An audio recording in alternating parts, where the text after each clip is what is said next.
Hello my dear students, welcome back to another video. तो आज इस वीडियो में हम लोग क्लास 8th का जो इम्पोर्टेंट चैप्टर्स है उसका इम्पोर्टेंट न्यूमेरिकल्स बनाने जा रहे हैं। इम्पोर्टेंट चैप्टर्स बोले तो साउंड का बताएंगे हम लोग, न्यूमेरिकल्स जो आपके सिलेबस में आ रहा है ना। और दूसरा है आपका इलेक्ट्रिसिटी वाला चैप्टर जो कि बहुत इंपॉर्टेंट है, उसमें बहुत सारा पेचीदा पेचीदा फॉर्मूलाज है, उससे रिलेटेड हम लोग न्यूमेरिकल्स को बनाएंगे जो आपके बुक से एक्सरसाइज में दिया हुआ है। तो वीडियो को कहीं नहीं स्किप करना है, पूरे वीडियो में कंटिन्यू रहना। बहुत छोटा सा वीडियो होने वाला है, ठीक है। तो बिना टाइम वेस्ट किए चलते हैं टॉपिक पे, लेकिन उससे पहले चैनल को सब्सक्राइब नहीं किया फटाफट चैनल को सब्सक्राइब कर लो और बेल आइकन को ऑल पे सेट कर दो, क्योंकि रेगुलर वीडियो आ ही रहा है और आता रहेगा, ठीक है। बेनिफिट रहो, बेनिफिट उस वीडियो से सारा, ठीक है ना। और वीडियो लाइक करो और कमेंट में बताओ कहीं पे भी डाउट हो, और बताओ वीडियो कैसा लगा। शेयर करो दबा के अपने सारे फ्रेंड्स को, ठीक है। किसी को भी छोड़ना नहीं है, सभी फ्रेंड्स को शेयर करो, क्योंकि टाइम कम है। रात में वीडियो आ रहा है, कल एग्जाम आप लोग को सुबह सुबह जाके देना है। रात में एक बार, दो बार, तीन बार वीडियो देख लो आप लोग, सुबह में देख लो एक बार वीडियो, एकदम खटाखट एग्जाम में क्वेश्चन ऐसा बनेगा, ठीक है। बिना देर किए हुए चलते हैं टॉपिक पे। सबसे पहले हम लोग जो न्यूमेरिकल बनाएंगे वो है चैप्टर साउंड से रिलेटेड, जो कि आप लोग का फाइनल टर्म में आने वाला है। तो सबसे पहले यहाँ पे एक क्वेश्चन दिया हुआ है, two waves of the same pitch. ध्यान देने वाला बात है कि दोनों साउंड वेव का जो है पिच यहाँ पे सेम है। Have amplitude in the ratio, amplitude का रेशियो दिया हुआ है 1:3। तुमसे क्वेश्चन में पूछ रहा है what is the ratio of their loudness, ठीक है। और दूसरा पूछ रहा है what is the loudness of the what is the ratio of their pitch, ठीक है ना। तो ध्यान में ये रखने वाला बात है, ठीक है ना, कि लाउडनेस और एम्पलीट्यूड का रिलेशन तो बनता है, लेकिन कभी भी लाउडनेस, एम्पलीट्यूड और पिच का रिलेशन नहीं बनता है, ठीक है। तो जैसे तुम देख सकते हो हम लोग सॉल्यूशन में क्या लिखे हैं, let the amplitude of the two wave be A1 और A2। A1 और A2 मान लिए लाउडनेस। अब देखो A1:A2 जो है तुम्हारा क्वेश्चन में दिया हुआ 1:3 लिख दिए हैं हम, ठीक है ना। लाउडनेस और एम्पलीट्यूड देखो किस तरीके से रिलेटेड है। लाउडनेस 1/लाउडनेस 2, वो क्या हो जाएगा A1/A2 का होल स्क्वायर हो जाता है। देखो होता क्या है, लाउडनेस ना वो डायरेक्टली प्रोपोर्शनल होता है किससे, एम्पलीट्यूड का स्क्वायर से, ठीक है। तुम्हारे बुक में भी दिया होगा, ऐसे भी तुम पता करना चाहोगे पता कर सकते हो। लाउडनेस और एम्पलीट्यूड आपस में डायरेक्टली प्रोपोर्शनल होता है, लेकिन वहां पे एम्पलीट्यूड का स्क्वायर लग जाता है, ठीक है। तो जैसे लाउडनेस यहाँ पे 2 हो जाएगा, ठीक है ना। तो लाउडनेस 1/लाउडनेस 2 हो जाएगा A1/A2 का होल स्क्वायर।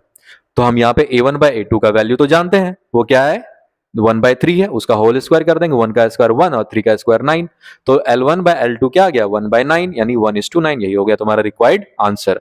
अब हम तुमको शुरुआत में ये बताएं, pitch does not depend upon the loudness या फिर एम्पलीट्यूड। पिच जो है वो एम्पलीट्यूड या लाउडनेस के ऊपर डिपेंड नहीं करता है, ठीक है ना। पिच जो है वो लाउडनेस या एम्पलीट्यूड के ऊपर डिपेंड नहीं करता, पिच सिर्फ और सिर्फ फ्रीक्वेंसी के ऊपर डिपेंड करता है। इसी से रिलेटेड आगे भी क्वेश्चन हम लोग बनाएंगे, ठीक है ना। तो हम लोग सीधा लिख सकते हैं कि पिच जब रिलेट ही नहीं कर रहा है तो फिर 1:1 हो जाएगा उसका आंसर, यानी दोनों केस में, दोनों साउंड वेव में सेम होगा ना पिच का वैल्यू, तो इसीलिए P1:P2 क्या हो जाएगा 1:1। चलो इसी तरह का क्वेश्चन एक और है यहाँ पर सेम। यहाँ पे दिया हुआ है क्या, two waves have the frequency 256 hertz. Frequency दे दिया है साउंड वेव का 256 हर्ट्ज और 512 हर्ट्ज। बोल रहा है क्या सेम एम्पलीट्यूड है, बट सेम एम्पलीट्यूड। तो कंपेयर करना उसका लाउडनेस और पिच को। तो हम यहाँ पे सॉल्यूशन में F1 और F2 लिख दिया, 256 और 512 हर्ट्ज, ठीक है। अगर इसको हमको निकालना होगा लाउडनेस, क्योंकि फिर से वही बात, लाउडनेस क्योंकि does not depends upon frequency, तो फिर लाउडनेस दोनों वेव का क्या होगा, सेम होगा। सेम जैसे होगा तो 1:1 आ जाएगा आंसर, ठीक है। लेकिन पिच जो है वो फ्रीक्वेंसी के ऊपर डिपेंड करता है, तो पिच क्या हो जाएगा P1/P2, वो इक्वल हो जाएगा किससे, F1/F2 से। और F1 और F2 क्या है 256 हर्ट्ज बाय 512 हर्ट्ज। हर्ट्ज हर्ट्ज कटा 512 और 256 1/2 बार में कट जाएगा। 256 2 जा 512 होता है, तो 1/2 से कट जाएगा तो 1/2 हो जाएगा, यानी 1:2 हो जाएगा आंसर। Is that clear. चलो बढ़ते हैं नेक्स्ट क्वेश्चन में। नेक्स्ट क्वेश्चन देखो, यहाँ पे ग्राफ बनाने के लिए बोल रहा था, कह रहा था ना क्वेश्चन की सेम पिच है but amplitude are in the ratio 1:2। एम्पलीट्यूड जो है वो 1:2 के रेशियो में दिया हुआ है। तो draw figure to show that the two wave. Amplitude पहली बात होता है क्या, the maximum displacement of the sound wave from its mean position. ये है मीन पोजीशन, और इससे जो मैक्सिमम डिस्प्लेसमेंट हो रहा है साउंड वेव का, उसी को हम लोग एम्पलीट्यूड कहते हैं। ये जो यहां से यहां ऊंचाई है ना, यहां से लेके यहां तक, सॉरी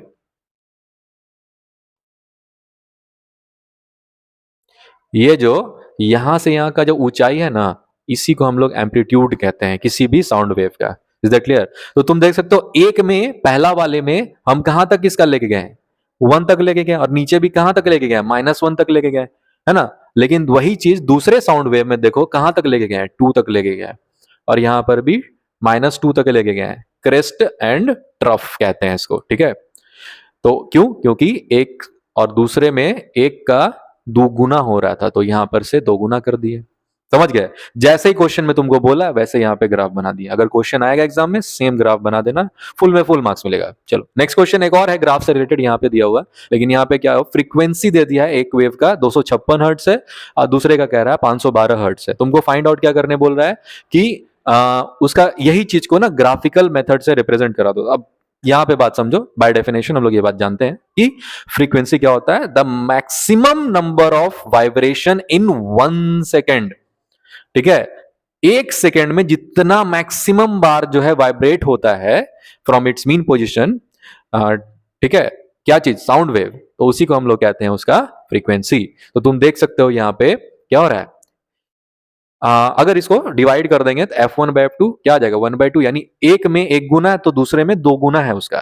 ठीक है ना, तो हम यहां पर कर दिए, यहां पर देखो 0.5 सेकेंड, 1 सेकेंड, 1.5 सेकेंड और 2 सेकेंड। तो हम अगर 1 सेकेंड में एक अगर क्रेस्ट हो रहा है, 2 सेकेंड में दूसरा क्रेस्ट हो रहा है, ठीक है ना, तो इसका ये यहां पर कैसे हो जाएगा, यहां पे तुम देख सकते हो जहां पे 1 सेकेंड में लग रहा था एक वाइब्रेशन, मतलब आधा वाइब्रेशन होने में, यहां पे आधा ही सेकेंड में हो जा रहा है, यानी 1 सेकेंड में एक कंप्लीट वाइब्रेशन हो रहा है, और दूसरे सेकेंड में एक और कंप्लीट वाइब्रेशन हो जा रहा है, बट यहां पे टोटल 2 सेकेंड लग रहा था, तो एक जो है दूसरे का क्या हो रहा है, दो गुना हो रहा है कि नहीं हो रहा है। तो इस तरह का तुमको ग्राफ बनाना पड़ेगा अगर ऐसा क्वेश्चन आएगा एग्जाम में तो। Is that clear? चलो अब हम लोग बढ़ते हैं नेक्स्ट चैप्टर में, जो कि है तुम्हारा क्या, इलेक्ट्रिसिटी का न्यूमेरिकल से रिलेटेड।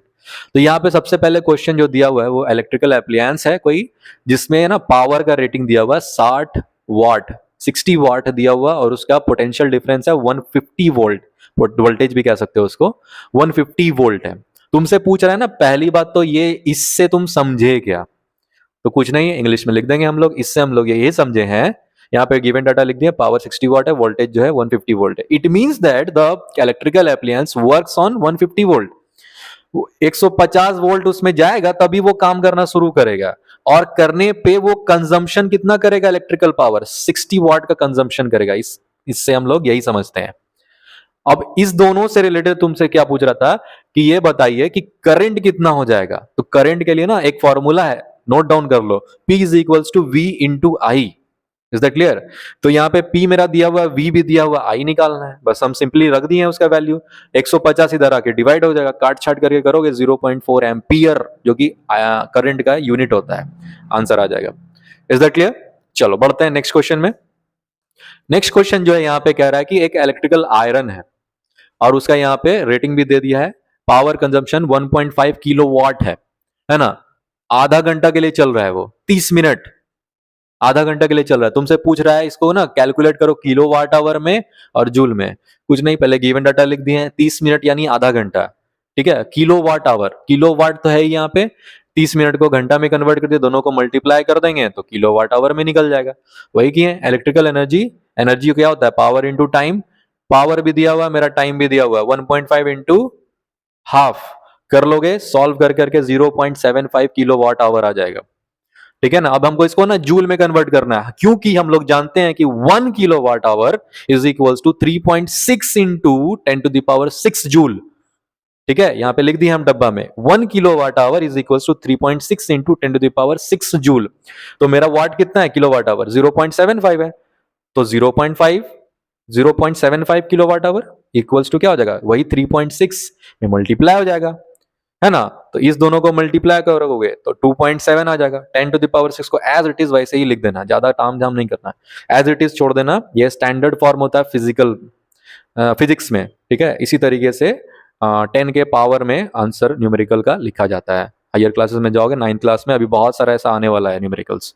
ठीक है, तो ये हो जाएगा तुम्हारा रिक्वायर्ड आंसर। नेक्स्ट क्वेश्चन इसी तरह का चलते हैं। Assuming the electrical consumption per day, है ना, 12 kilowatt hour at the rate of electricity 6.25 per unit find how much money is to be paid in a month of 30 days. कह रहा कोई अप्लायंस है ना, वो 12 किलोवाट आवर जो है कंजम्पशन खा रहा है पावर, ठीक है ना, और अगर बिजली का खपत एक यूनिट का 6 रुपया 25 पैसा है, तो टोटल पैसा निकालो कि 30 दिन में कितना वो खर्चा देगा, मतलब खर्चा बिल हमको पे करना पड़ेगा। एनर्जी मेरा 12 किलोवाट आवर है, लिख दी हम, ठीक है, रेट भी लिख दिए 6 रुपया 25 पैसा, टाइम एक मंथ, टाइम कितना है भाई, एक मंथ, टोटल कितना दिन होता है उसमें, 30 दिन होता है, क्वेश्चन में भी मेंशन कर दिया 30 दिन लेके चलना है, होता तो 31 दिन भी है बट यहाँ पे हमको 30 दिन ही लेकर के चलना है, ठीक है। अब क्योंकि हम लोग जानते हैं 1 kilowatt hour is equals to 1 unit, इसको ना घेर कर लो, इसको नोट डाउन कर लो, 1 kilowatt hour is equals to 1 unit, तो फिर 12 किलोवाट आवर यानी 12 यूनिट, इज दैट क्लियर। तो जब एक यूनिट का 6.25 रुपया है, तो बताओ 12 यूनिट का कितना हो जाएगा, एक दिन के हिसाब से इतना मल्टीप्लाई करने वाला, वही चीज को 30 दिन में अगर तुम ले रहे हो 30 को भी मल्टीप्लाई कर दो साथ में, तो सब एक साथ मल्टीप्लाई करो, तो 6.25 को ना अगर राउंड ऑफ करोगे तो नीचे 100 आएगा, तो 25 चार बार में 25 25 बार में चार 3 बार में 12 को काट देगा नीचे, तो खत्म, बस 25 इंटू 3 इंटू 30 को मल्टीप्लाई करोगे 2250 रुपया आ जाएगा आंसर, जो कि तुमको इस क्वेश्चन का आंसर है, ठीक है, नोट डाउन कर लो।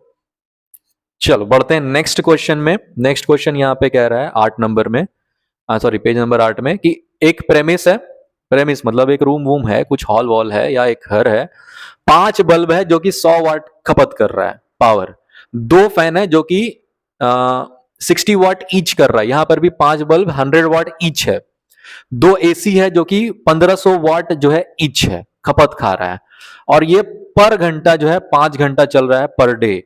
तुमसे ये पूछ रहा है, बहुत सारा क्वेश्चन है, टोटल कंजम्पशन निकालना, एक एक करके पहले जो है सारा का लिख दी हम गिवन डाटा, एक एक करके निकालेंगे। 5 घंटा पर डे चल रहा है, total power consume per day एक दिन में कितना चलेगा, सबका ऐड करेंगे मल्टीप्लाई करके, एक बल्ब था तो 100 वाट, 5 बल्ब है तो 5 इंटू 100 है ना, एक फैन का 60 है तो 2 फैन का 2 इंटू 60, एक एसी का 1500 था, ठीक है, तो 2 एसी का 2 इंटू 1500 कर लोगे कैलकुलेट, तो 3620 वाट आ जाएगा टोटल एक दिन में कंजम्पशन। अब उसी को बोल रहा है कि 30 दिन का निकालो, तो उसी में 30 को मल्टीप्लाई कर दिया तो मेरा 30 दिन का निकल गया 108.6 किलोवाट, किलोवाट में निकाल लिया 100,000 से डिवाइड करके, ठीक है। अब उसके बाद तुमको बोल रहा था electrical energy consumed in 30 days, अभी तो पावर तुम निकाले ना, अब तुमको निकालना है इलेक्ट्रिकल एनर्जी। अब इलेक्ट्रिकल एनर्जी क्या करेंगे, किलोवाट ऑलरेडी है ही, इलेक्ट्रिकल एनर्जी में क्या होता है पावर इंटू टाइम, तो पावर मेरा पता है हमको, यहाँ पे टाइम कितना दिन कितना घंटा चल रहा था पर डे, 5 घंटा चल रहा था, 5 इंटू मल्टीप्लाई कर दिया तो 543 किलोवाट आवर निकल गया।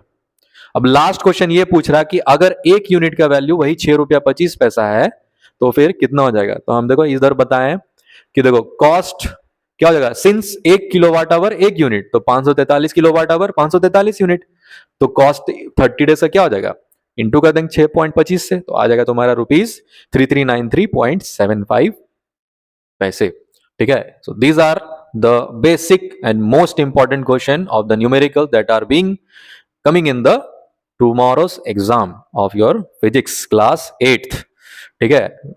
तो ये सब है, ये सब आप लोग को देख लेना है, बढ़िया से बना लेना है, 2 बार 3 बार प्रैक्टिस कर लेना, एग्जाम में जाओ बढ़िया मार्क्स आएगा। और याद रखना आतिफ फैसल सर जो है वो आप लोग को ये सब बताए हैं, ठीक है।